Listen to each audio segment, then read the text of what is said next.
আপনারা অনেকক্ষণ ধরে বসে আছেন। আমি মনে করি যে শুধু আপনারা একটা কম্বলের জন্য বসে নাই, আমাকেও আপনারা দেখার জন্য বসে আছেন, বা আমি আপনাদের এলাকার সন্তান, আপনারা আমার এলাকার মানুষ, এই যে একটা পরিচয় হবে, তাই না? আমি ঢাকায় থাকি, হাতিবান্ধা আসি মাস 2 মাস বা 1 মাস, বা যখন যখন প্রোগ্রাম থাকে তখন চলে আসি। শীতে আসি, ঈদে আসি, পূজা পার্বণে আসি। আপনারা জানেন যে 5ই আগস্টের পরে একটা পরিবর্তন আমরা দেখতে পাচ্ছি। 5ই আগস্টের আগে আপনারা কি দেখেছেন? আপনারা দেখেছেন প্রশাসন থেকে শুরু করে, পুলিশ থেকে শুরু করে, বিচার বিভাগ থেকে শুরু করে সব জায়গায় একটা একতরফা ব্যবস্থা ছিল, যেটাকে বলে বাংলা ভাষায় দলীয়করণ। আপনারা দেখেছেন মানুষ কথা বলতে পারতো না, মানুষের মুখে হাসি ছিল না, মানুষের মুখে একটা যে ভালো সুসংবাদের কথা সেটাও মানুষ জানতো না। এটা কেন হয়েছিল? কারণ হচ্ছে আমাদের মুখ বন্ধ করে রাখা হয়েছিল। এই যে আমরা এখন হচ্ছে মানে কি বলবো, শান্তিতে অক্সিজেন নিতে পারতেছি, বাতাস নিতে পারতেছি, কথা বলতে পারতেছি। এই যে আমি আসছি এখানে, আপনারা নির্ভয়ে চলে আসছেন।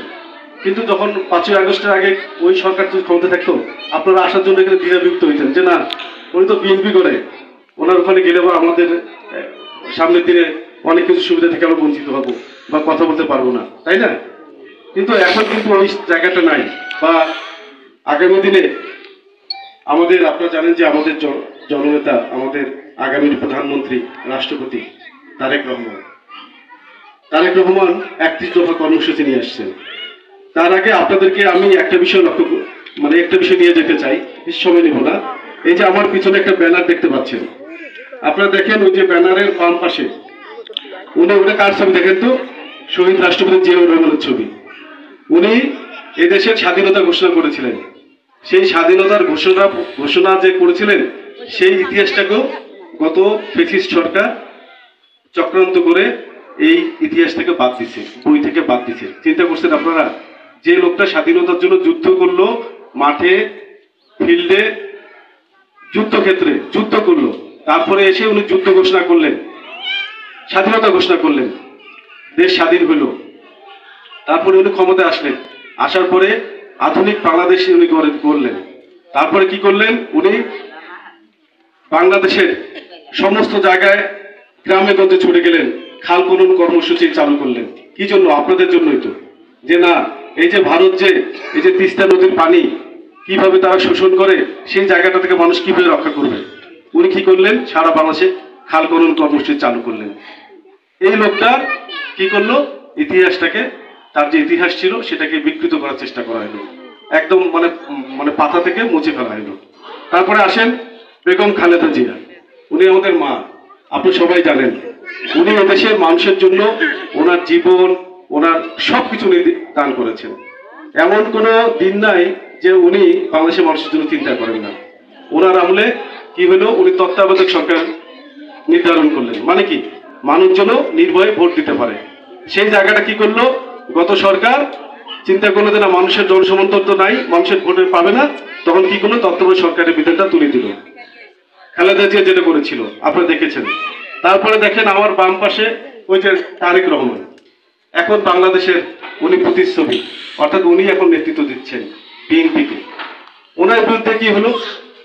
গ্রেনেড মামলার, হত্যা মামলা আসামি করা হলো। চিন্তা করছেন? একজন সাবেক রাষ্ট্রপতির ছেলে, প্রধানমন্ত্রীর ছেলে আসামি করে দিল, 34টা মামলা দেওয়া হলো। এই তারেক রহমানকে ক্যান্টনমেন্টে গিয়ে অত্যাচার করা হলো, নির্যাতন করা হলো, একদম মানে কি বলবো, সেই নির্যাতনের কারণে তাকে চিকিৎসা নিতে বাইরে দেশে এলো। বাইরে থেকে দেশে গিয়ে কি করলো? তার পাসপোর্টটা পর্যন্ত এই যে ফ্যাসিস্ট হাসিনা সরকার কেড়ে নিল, অর্থাৎ তাকে দেশে আসতেই দিল না তারেক রহমান।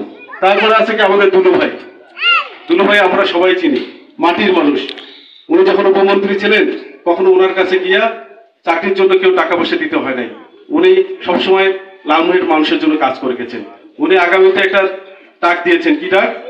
তিস্তা বাঁচাও আন্দোলন। আপনারা হয়তো জানেন তিস্তা বাঁচাও এদেশের, অর্থাৎ লালমনিরহাট বা এই রংপুর গাইবান্ধা, এই যে তিস্তাপার যারা আছে প্রত্যেকের জীবন মরণ সমস্যা। এই তিস্তাকে আমাদেরকে এই যে মহাপরিকল্পনা সেটা বাস্তবায়ন করতে হবে, তাহলে দুলু ভাই আমাদের সেই কাজগুলো করে যাচ্ছেন। এখন আপনারা জানেন এই যে বুড়িমারি এক্সপ্রেস ট্রেনটি, আমি হাইকোর্টের একজন ব্যারিস্টার, আমি কি করলাম যখন দেখলাম যে বুড়িমারি এক্সপ্রেস ট্রেনটা যেটা বুড়িমারি থেকে চলার কথা সেটা না চলে লালমেট থেকে চলে, তাহলে আমাদের জন্য কি লাভ হল? কোন তো লাভ হল না। আমি কি করলাম, আইনগত ব্যবস্থা নিলাম, তাদেরকে আমি লিগ্যাল নোটিশ দিলাম যে কেন বুড়িমারি এক্সপ্রেস ট্রেনটা বুড়িমারি থেকে ঢাকা চলবে না। এই তারপরে এটা বাস্তবায়ন হতে যাচ্ছে। আমি এর মধ্যে এই তিস্তা মহাপরিকল্পনা কেন বাস্তবায়ন হবে না, কেন মানুষের সাথে বৈষম্য করা হচ্ছে, এই মর্মে আমি আবার আইনগত পদক্ষেপ নিয়েছি। ইনশাল্লাহ আপনাদের পাশে আছি, পাশে থাকবো। আপনারা আশা করি আমি যে কথাটা বলেছি, আগামী দিনের যে তারেক রহমান যে 31 দফা কর্মসূচি নিয়ে আসছে লিখিতভাবে, উনি কিন্তু মুখে বলেন নাই। এই 31 দফা কর্মসূচি উনি লিখিতভাবে আপনাদের সামনে আমাদেরকে পাঠিয়েছেন, যে এই যে আমাদের যারা গ্রামে গঞ্জে বসবাস করেন তাদেরকে আমরা কি বার্তা দেব। এই যে তারেক রহমান আপনাদের কাছে লিখিতভাবে একটা দলিল পাঠিয়েছে 31 দফা, উনি কি করতে চান আপনাদেরকে সেই জিনিসটাও আজকে আমি দেব। লিখেছেন যে কি 13 জুলাই 2023 তারিখে বিএনপির ভারপ্রাপ্ত চেয়ারম্যান জনাব তারেক রহমান কর্তৃক জাতির সামনে উপস্থাপিত রাষ্ট্র কাঠামো মেরামতের 31 দফা, অর্থাৎ এই রাষ্ট্রটাকে যারা ছিন্ন বিচ্ছিন্ন করেছিল সেই রাষ্ট্রটাকে মেরামত করার জন্য জনাব তারেক রহমান 31 দফা কর্মসূচি নিয়ে আসছেন লিখিতভাবে। আমি আপনাদেরকে সেই জিনিসটাও দেবো, আপনারা দয়া করে সেই জিনিসটা পড়বেন এবং আগামী দিনে শহীদ রাষ্ট্রপতি জিয়াউর রহমানের গড়া দল বিএনপি, খালেদা জিয়ার গড়া দল বিএনপি, জনাব তারেক রহমানের দল বিএনপি, আশিদুর দুলু ভাইয়ের দল বিএনপি, আপনারা সবাই তারেক রহমানকে সমর্থন করবেন, ভালোবাসবেন, দোয়া করবেন, আগামী দিনে বিএনপি ক্ষমতা আসে আপনাদের জন্য আমরা কাজ করতে পারি। পরিশেষে আপনাদেরকে একটা কথা বলবো, আগামীর জন্য আমার জন্য দোয়া করবেন, আমি যেন আপনাদের পাশে এই যে আজকে যে কটাই নিয়ে আসি না কেন, আমার একটা নীতি আছে ভাই। আমি মনে করি আমি যদি একজনকে উপকার করতে পারি আমি একজনের জন্যই করি। আমি বলবো না যে আমি 200 জনের জন্য করবো, 500 জনের জন্য করবো, আমার সেই নীতি বা সেই নীতির বিরুদ্ধে হবে। আমি মনে করি একজনের পাশে যদি দাঁড়াই ওইটা আমার কাছে অনেক। তো আজকে যারা পাবেন বা যারা পাবেন না দয়া করে কেউ কিছু মনে করবেন না। আগামী দিনে আপনাদের জন্য আমি ইনশাল্লাহ আপনার দোয়া করবেন, আগামী দিনে ওই জন্য আরো বেশি করে নিয়ে আসতে পারি, আপনাদের জন্য কাজ করতে পারি। সবাই ভালো থাকবেন, সুস্থ থাকবেন। আসসালামু আলাইকুম।